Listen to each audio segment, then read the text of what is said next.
Hello friends. So ഇന്ന് നമ്മൾ decision theory എന്ന കോൺസെപ്റ്റിൻ്റെ കണ്ടിന്യൂഷനിലേക്കാണ് പോകുന്നത്. സോ കഴിഞ്ഞ വീഡിയോയിൽ ഡിസിഷൻ തിയറി എന്താണെന്നും അതിലെ ഡിസിഷൻ മേക്കിംഗ് അണ്ടർ അൺസർട്ടനിറ്റി എന്ന കാറ്റഗറിയിൽ വരുന്ന 5 ക്രൈറ്റീരിയാസ് നമ്മൾ കണ്ടിരുന്നു. സോ ഇന്ന് ഈ വീഡിയോയിൽ നമ്മൾ കാണുന്നത് ഡിസിഷൻ മേക്കിംഗ് അണ്ടർ റിസ്ക് എന്ന് പറഞ്ഞാൽ എന്താണ്? It means decision maker has to make some decisions on the base of some incomplete informations, but there are some information, partial information is available എന്നുള്ളതാണ്. ഓക്കെ അല്ലേ? അപ്പോൾ കുറച്ച് ഇൻഫർമേഷൻസ് നമുക്ക് കയ്യിലുണ്ടാവാം. അപ്പോൾ ഒരു പാർഷ്യൽ ഇൻഫർമേഷൻ്റെ ബാക്ക്ഗ്രൗണ്ടിൽ വെച്ചുകൊണ്ട് നമ്മളൊരു ഡിസിഷൻ മേക്ക് ചെയ്യുന്നു. That is why it is known as decision making under risk. Okay അല്ലേ? അപ്പോൾ ഈ പാർഷ്യൽ ഇൻഫർമേഷൻ്റെ ബേസിസിൽ നമ്മൾ പറയുന്നതാണ് പ്രോബബിലിറ്റി. ഓക്കെ, അതായത് ഫോർ എക്സാമ്പിൾ ഇപ്പോൾ മഴ പെയ്യുമോ ഇല്ലയോ എന്നുള്ളത് പല പാരാമീറ്റേഴ്സിൽ നിന്നും അതിൻ്റെ എല്ലാം ഒരു പ്രഡിക്ഷൻ ആയിട്ട് വരുന്നതാണ്. എത്ര മഴ പെയ്യും, എത്ര സെൻറ്റിമീറ്റർ മഴ പെയ്യും എന്നുള്ളത്. ആ പ്രഡിക്ഷൻ എന്ന് പറയുന്നത് കുറേ ഇൻഫർമേഷൻ്റെ ബേസിലാണ്, but is they are not complete information, right? So അതുപോലെ തന്നെയാണ് ബിസിനസ്സിലും. ചില കേസുകളിൽ നമുക്ക് നാളത്തെ ഡിമാൻഡ് എത്രയാണെന്ന് ഒരു പ്രോബബിലിറ്റി പറയാൻ സാധിച്ചേക്കാം. ഓക്കെ അല്ലേ? അങ്ങനെ പ്രോബബിലിറ്റി പറയുന്നുണ്ടെങ്കിൽ that is decision making under risk. Okay അല്ലേ? അപ്പോൾ നമ്മളൊരു പ്രോബ്ലം വെച്ചിട്ടാണ് അതിലെ 3 കാറ്റഗറി. ഇതിൽ 3 ക്രൈറ്റീരിയയാണ് നമ്മൾ പഠിക്കുന്നത്. Expected value criterion, expected opportunity loss, expected value of perfect information എന്നിങ്ങനെ 3 ക്രൈറ്റീരിയ നമ്മൾ ഇതിൽ പഠിക്കുന്നുണ്ട്. അപ്പോൾ അതിനൊക്കെ വേണ്ടിയിട്ട് നമ്മളൊരു ഐഡിയൽ പ്രോബ്ലം നമ്മൾ കൺസിഡർ ചെയ്യുന്നു. A news paper boy has the probability of selling news paper copies as given below. The demand may be 9 copies, 10 copies or 11 copies, and the probability of these demands are 0.25, 0.40, 0.35. The profit or payoff for the newspaper boy is given below. How many copies should he be kept? ഒരു news boy അയാളുടെ demand, news പേപ്പറിൻ്റെ demand 9 കോപ്പിയോ 10 കോപ്പിയോ 11 കോപ്പിയോ ആണ്. അപ്പോൾ 9 ആകാം, 10 ആകാം, 11 ആകാം. അങ്ങനെ 9, 10, 11 ആകാനുള്ള പ്രോബബിലിറ്റി തന്നിട്ടുണ്ട്. ശരിയല്ലേ? അങ്ങനെ പ്രോബബിലിറ്റി തന്നിട്ടുണ്ടെങ്കിൽ അതൊരു ഡിസിഷൻ മേക്കിംഗ് അണ്ടർ റിസ്ക് ആണ്. Probability is given. 9 ആവാനുള്ള പ്രോബബിലിറ്റി 0.25, 10 ആകാനുള്ളത് 0.40, 11 ആകാനുള്ള 0.35. ഇനി അയാളുടെ പേ of matrix is given. Okay, അപ്പോൾ ആ പേ ഓഫ് മെട്രിക്സ് എന്താണെന്ന് നോക്കാം. നമ്മൾ ഇന്ന് കഴിഞ്ഞ വീഡിയോയിൽ കണ്ടതുപോലത്തെ ഒരു പേ ഓഫ് മെട്രിക്സ് ആണ്. ഈ ലെഫ്റ്റ് സൈഡിൽ തന്നിരിക്കുന്നത് ഇവൻറ്റ്സ്, ഡിമാൻഡ് ആണ്. അതായത് future event or state of nature can be either 9 or 10 or 11. And the actions or decision alternatives for the newspaper boy, he can keep or he can buy 9 newspapers or 10 newspapers or 11 newspapers. ഒന്നുകിൽ 9 news paper keep ചെയ്യാം, അല്ലെങ്കിൽ 10 keep ചെയ്യാം, 11 keep ചെയ്യാം. അയാളുടെ demand ഒന്നുകിൽ 9 ആകാം, 10 ആകാം, 11 ആകാം. ഓക്കെ അല്ലേ? ഡിമാൻഡ് 9 ആകാനുള്ള പ്രോബബിലിറ്റി, 10 ആകാനുള്ള പ്രോബബിലിറ്റി, 11 ആകാനുള്ള പ്രോബബിലിറ്റി. ഓക്കെ അല്ലേ?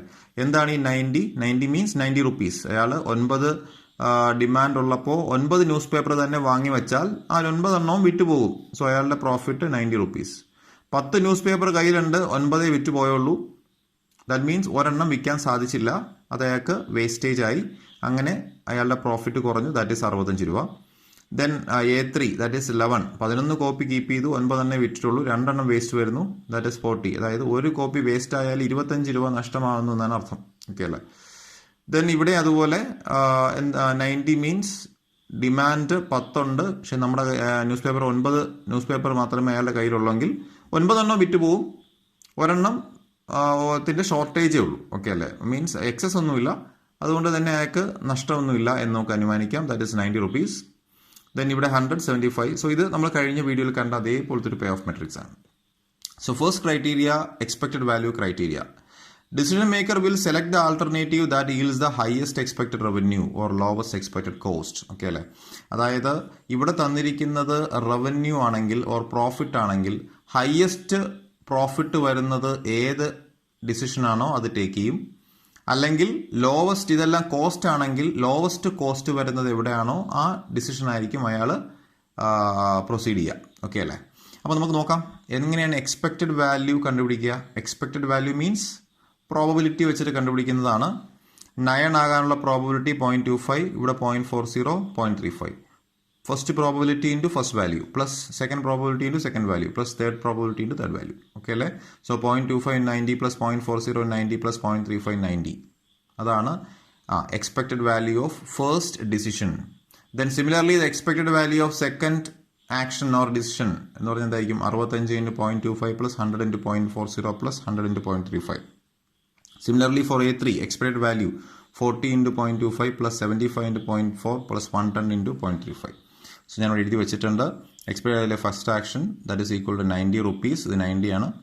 Second expected value of second action that is 65 into 0.25 that is 91.25. Expected value of third action that is equal to 78.5 rupees. അപ്പോൾ ഇവിടെ expected value that means an average value അത് ഏറ്റവും highest വന്നിരിക്കുന്നത് ഇവിടെ 90, ഇവിടെ 91.25, 78. അപ്പോൾ ഇവിടെയാണ് ഹയസ്റ്റ് വന്നിരിക്കുന്നത്. അതിൻ്റെ കറസ്പോണ്ടിങ് ആൾട്ടർനേറ്റീവ് ഓർ ഡിസിഷൻ എന്ന് പറയുന്നത് A2 ആണ്. So his optimum action as per expected value criteria is A2. Action A2, അതായത് A2 ഉദ്ദേശിക്കുന്നത് 10 ന്യൂസ് പേപ്പേഴ്സ് അയാളെ കീപ്പ് ചെയ്യുക എന്നുള്ളതാണ്. അങ്ങനെ 10 ന്യൂസ് പേപ്പർ കീപ്പ് ചെയ്യുന്ന സിറ്റുവേഷനിൽ അയാൾക്ക് എക്സ്പെക്ട് ചെയ്യുന്ന അല്ലെങ്കിൽ ആവറേജ് റവന്യൂ എന്ന് പറയുന്നത് 91.25 rupees, which is the maximum. Okay അല്ലേ? സോ A2 ആണ് ഇവിടുത്തെ ഓപ്റ്റിമം ആക്ഷൻ. ഇതാണ് first criteria, expected value criteria. That means the probability into corresponding payoff plus second probability to second payoff. Similarly നമ്മൾ average കണ്ടുപിടിക്കുന്നു. Next is expected opportunity loss criteria. ഇവിടെ പറയുന്നത് expected opportunity loss എന്ന് പറഞ്ഞാൽ കഴിഞ്ഞ വീഡിയോയിൽ നമ്മൾ കണ്ട റിഗ്രറ്റ് ആണ്. ഓക്കെ അല്ലേ? അതായത് ഇവിടെ ഓരോ ആൾട്ടർനേറ്റീവിൻ്റെയും നേരത്തെ ക്രൈറ്റീരിയ എക്സ്പെക്റ്റഡ് വാല്യൂ, ഓരോന്നിൻ്റെ എക്സ്പെക്റ്റഡ് വാല്യൂ കഴിഞ്ഞ ക്രൈറ്റീരിയയിൽ കണ്ടതുപോലെ ഇവിടെ നമ്മൾ ഓരോ ആൾട്ടർനേറ്റീവിൻ്റെയും എക്സ്പെക്റ്റഡ് ഓപ്പർച്യൂണിറ്റി ലോസ് കണ്ടുപിടിക്കും. അപ്പോൾ ആദ്യം നമുക്ക് ഇതാണ് നമ്മുടെ പേ ഓഫ് ടേബിൾ. ആ പേ ഓഫ് ടേബിൾ ഞാൻ ഒന്നുകൂടെ വരച്ചു. ഓക്കെ അല്ലേ? ഈ പേ ഓഫ് ടേബിളിൽ നിന്ന് I need regret table. Okay അല്ലേ? അപ്പോൾ ഞാൻ രണ്ടാമത് വരച്ചിരിക്കുന്നതാണ് regret table or opportunity loss table. എങ്ങനെയാണ് ഓപ്പർച്യൂണിറ്റി ലോസ് ടേബിൾ വരയ്ക്കുക? കഴിഞ്ഞ വീഡിയോയിൽ ഞാൻ പറഞ്ഞിരുന്നു, ഓരോ ഇവൻറ്റിൻ്റെയും നേരെ വരുന്ന പേ ഓഫ് വാല്യൂസ്, ഇത് പ്രോബബിലിറ്റിയാണ്. പേ ഓഫ് വാല്യൂസ് എടുക്കാം 90, 65, 40. അപ്പോൾ ഇതിലെ മാക്സിമം ഏതാ? 90. അതവിടെ എഴുതാം, മാക്സിമം പേ ഓഫ്. രണ്ടാമത്തെ ഇവൻറ്റിൻ്റെ നേരെ വരുന്ന വാല്യൂസിൻ്റെ മാക്സിമം 100, അതെഴുതി. മൂന്നാമത്തേൻ്റെ നേരെ വരുന്നതിൻ്റെ മാക്സിമം 100, അതിവിടെ എഴുതി. ഇനി ഈ പേ ഓഫ് മെട്രിക്സിനെ, പേ ഓഫ് ടേബിളിനെ റിഗ്രറ്റ് ടേബിൾ ആക്കുന്നത് എങ്ങനെയാണ്? ഈ ഫസ്റ്റ് ഇവൻറ്റിന് നേരെയുള്ള വാല്യൂസ് എല്ലാം അതിൻ്റെ ഹയസ്റ്റ് വാല്യൂവിൽ നിന്നും കുറച്ചെഴുതാം. സോ ഇവിടെ എന്താവും? 90 minus 90, ദാറ്റ് ഇസ് 0. ഇവിടെ എന്താവും? 90 minus 65, that is 25. 90 minus 40, 50. Then ഇവിടെ എന്താവും? 100 minus 10, 90. 10, 100 minus 100, 0. 100 minus 75, 25. 110 minus 90, 20. 110 minus 10, 10. 110 minus 110, 0. Okay അല്ലേ? എന്താ ഇവിടെ 0 ഉദ്ദേശിക്കുന്നത്? 9 ഇവൻ്റ് ഉള്ള സമയത്ത് അയാൾ 9 ന്യൂസ് പേപ്പർ കീപ്പ് ചെയ്താൽ അയാൾക്ക് നോ ഓപ്പർച്യൂണിറ്റി ലോസ്. കാര്യം അവിടെയാണ് മാക്സിമം കിട്ടുക. സപ്പോസ് 9 ഡിമാൻഡ് ഉള്ളപ്പം 10 എണ്ണം കീപ്പ് ചെയ്താൽ അയാൾക്ക് ഒരെണ്ണം എക്സസ് ആവും. അപ്പോൾ അയാൾക്ക് നഷ്ടം സംഭവിക്കും. ആ നഷ്ടമാണ് 25 രൂപ. Is opportunity loss or regret. Similarly 50. ഇനി നമ്മൾ എന്ത് ചെയ്യും? ഓരോ ഡിസിഷൻ്റെയും താഴോട്ടുള്ള റിഗ്രറ്റ് വാല്യൂസ് നമ്മൾ കണ്ടിട്ടുണ്ട് അല്ലേ? 0, 10, 20. ഇതാണ് A1ൻ്റെ റിഗ്രറ്റ് വാല്യൂസ്. A2ൻ്റെ റിഗ്രറ്റ് വാല്യൂസ് ഉണ്ട്. A3യുടെ റിഗ്രറ്റ് വാല്യൂസ് 50, 25, 0. ഈ 3 വാല്യൂസിൻ്റെയും കൂടെ എക്സ്പെക്റ്റഡ് വാല്യൂ കണ്ടുപിടിക്കും. So expected opportunity loss of A1 0 into 0.25 plus 10 into 0.40 plus 20 into 0.35, that is equal 11 rupees. രണ്ടാമത്തെ A2ൻ്റെ expected opportunity loss 25 into this plus 0 into this plus 10 into 0.35. Answer is 9.75 rupees. Then മൂന്നാമത്തത് 50 into 0.25 plus 25 into 0.40 plus 0 into 0.35, that is 22.5 rupees. അപ്പോൾ ഇവിടെ നേരത്തെ expected value highest ആയിട്ടുള്ള alternative എടുത്തു. ഇവിടെ എവിടെയാണോ എക്സ്പെക്റ്റഡ് ഓപ്പർച്യൂണിറ്റി ലോസ് ലോവസ്റ്റ് വന്നിട്ടുള്ളത്, ഇവിടെ 11, 9.75, 22. അപ്പോൾ ഇവിടെയാണ് ഓപ്പർച്യൂണിറ്റി ലോസ് മിനിമം വന്നിരിക്കുന്നത്, that is 9.75. Corresponding action is A2. So EOL is lowest for action A2. Hence newspaper boy can keep 10 copies. 10 copies എന്ന് പറയുന്നതാണ് A2 കൊണ്ട് ഉദ്ദേശിക്കുന്നത് as per EOL criteria. Then the next is the third criteria, the last criteria, expected value of perfect information. അപ്പോൾ അതിൻ്റെ keyword perfect information എന്നുള്ളതാണ്. എന്താണ് perfect information എന്ന് പറഞ്ഞാൽ, നാളത്തെ ഡിമാൻഡ് എത്രയാണ് എന്ന് നമുക്കറിയാൻ സാധിച്ചാൽ ആ ഇൻഫർമേഷൻ അതൊരു പെർഫെക്റ്റ് ഇൻഫർമേഷനാണ്. നാളെ ഈ ന്യൂസ് പേപ്പർ ബോയ്ക്ക് എത്ര ന്യൂസ് പേപ്പർ പോകും എന്നുള്ളത് അയാൾക്കൊരു ഓഫർ നൽകുകയാണ്.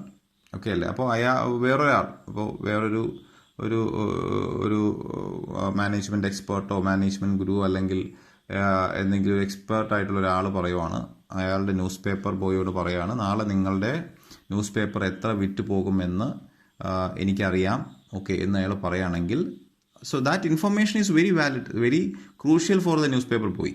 ഓക്കെ അല്ലേ? അപ്പോൾ ആ ഇൻഫർമേഷൻ അറിയാമെന്നുണ്ടെങ്കിൽ, സപ്പോസ് ഇവിടെ ഞാൻ പറഞ്ഞിരിക്കുന്ന example, if the boy knew that the demand would be exactly 9 copies, നാളത്തെ ഡിമാൻഡ് 9 കോപ്പി ആണെന്ന് അയാൾക്ക് അറിയാമെങ്കിൽ ആ ന്യൂസ് പേപ്പർ ബോയ് കൃത്യമായിട്ട് 9 കോപ്പി മാത്രമേ കീപ്പ് ചെയ്യത്തുള്ളൂ.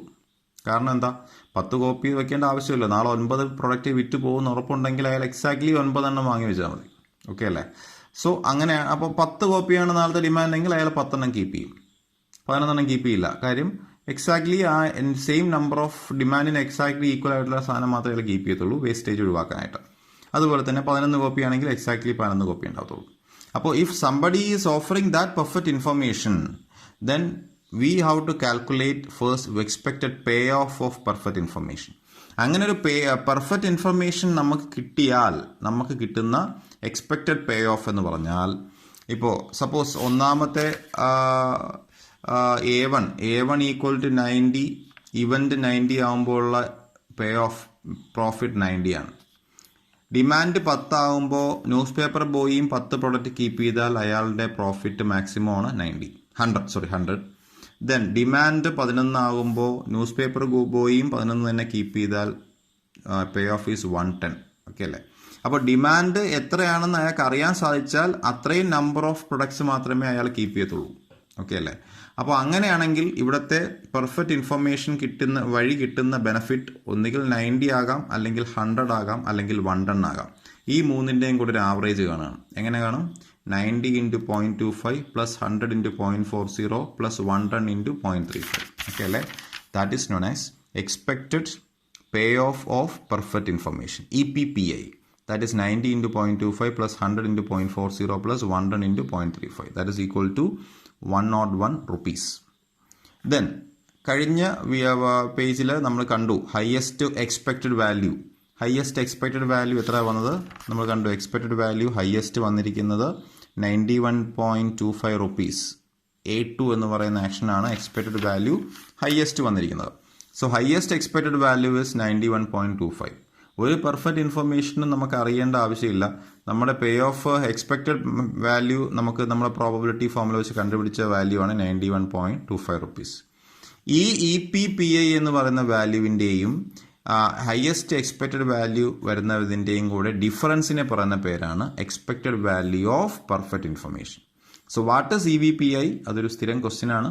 It is simply the difference between EPPI and expected value. Maximum expected value എന്ന് പറഞ്ഞാൽ കുറച്ചുകൂടെ കറക്റ്റ് ആണ്. ഓക്കെ അല്ലേ? So EPPI is equal to EPPI minus EV. So ഈ കേസിൽ 101 മൈനസ് 91.25, that is 9.75 rupees. എന്താണ് ഈ 9.75 rupeesന്റെ സിഗ്നിഫിക്കൻസ്? ഇപ്പോൾ ഒരാൾ നിങ്ങളോട് പറയുകയാണ് നാളത്തെ ഡിമാൻഡ് എത്രയാണെന്ന് ഞാൻ പറയാം, പകരം നിങ്ങൾ എനിക്കൊരു 15 രൂപ പകരം നൽകണം എന്ന് ഒരാൾ പറയുകയാണ്. അപ്പോൾ ഒരു പെർഫെക്റ്റ് ഇൻഫർമേഷനും വില, ആ പെർഫെക്റ്റ് ഇൻഫർമേഷൻ്റെ വില 15 രൂപയാണെന്ന് ഒരാൾ പറഞ്ഞാൽ, നിങ്ങൾ ഈ അനാലിസിസിൽ നോക്കുമ്പോൾ പെർഫെക്റ്റ് ഇൻഫർമേഷൻ അറിയുക വഴി അയാൾക്ക് കിട്ടുന്ന മാർജിനൽ ബെനിഫിറ്റ് ഒരു 9.75 rupees മാത്രമേ ഉള്ളൂ. അപ്പോൾ പെർഫെക്റ്റ് ഇൻഫർമേഷൻ കിട്ടാൻ വേണ്ടി 15 രൂപ കൊടുക്കുന്നതിൽ അർത്ഥമില്ല. ഓക്കെ അല്ലേ? എന്നാൽ ഇയാൾ പറയുകയാണ് ഞാൻ നാളത്തെ ഡിമാൻഡ് പറഞ്ഞുതരാം, പകരം എനിക്കൊരു 5 രൂപ നൽകിയാൽ മതി എന്ന് പറയുകയാണ്. അപ്പോൾ ഈ അനാലിസിൽ വെച്ചിട്ട് പെർഫെക്റ്റ് ഇൻഫർമേഷൻ അറിയാമെങ്കിൽ നമുക്ക് കിട്ടുന്ന മാർജിനൽ ഗെയിനേഴ്സ് 9.75 rupees. അപ്പോൾ ഇൻക്രീസ്ഡ് ഇൻകം കിട്ടാനായിട്ട് ഇപ്പോൾ ഒരു 5 രൂപ കൊടുത്താൽ കുഴപ്പമില്ല. കാര്യം ആ 5 എന്ന് പറയുന്നത് 9.75 കുറവാണ്. So if someone is offering the correct information, then the newspaper boy will be interested in the offer as long as the cost of such offer is less than or equal to EPPI. Okay അല്ലേ? അപ്പോൾ ആ ഒരു offer ഞാൻ ഈ പറഞ്ഞ പോലെ ആരെങ്കിലും perfect ഇൻഫർമേഷന് വേണ്ടിയിട്ട് തരാനായിട്ട് നിങ്ങൾക്ക് വില്ലിംഗ് ആണ്. അതിന് പകരം നിങ്ങളോട് ചോദിക്കുന്ന എമൗണ്ട് EPPI എമൗണ്ടിനേക്കാളും കുറവാകുന്നിടത്തോളം കാലം ആ ഓഫർ നിങ്ങൾക്ക് അക്സെപ്റ്റ് ചെയ്യാം. Suppose cost of such offer is greater than or higher than that of EPPI, then it is not meaningful to accept that offer, right? It is not correct. അപ്പോൾ ഈ കേസിൽ EVPI 9.75 rupees. Suppose ഓഫറിൻ്റെ വില 15 രൂപയാണെങ്കിൽ ഒരിക്കലും accept ചെയ്യരുത്. ഓഫറിൻ്റെ വില 9 രൂപയാണെങ്കിലും നിങ്ങൾക്ക് accept ചെയ്യാം. So this is all about EVPI. Okay അല്ലേ? അപ്പോൾ ഇതാണ് ഡിസിഷൻ മേക്കിംഗ് അണ്ടർ റിസ്ക് എന്ന് പറയുന്നത്. കഴിഞ്ഞ വീഡിയോയിൽ പഠിച്ചത് decision making under uncertainty. Okay അല്ലേ? Okay, see U.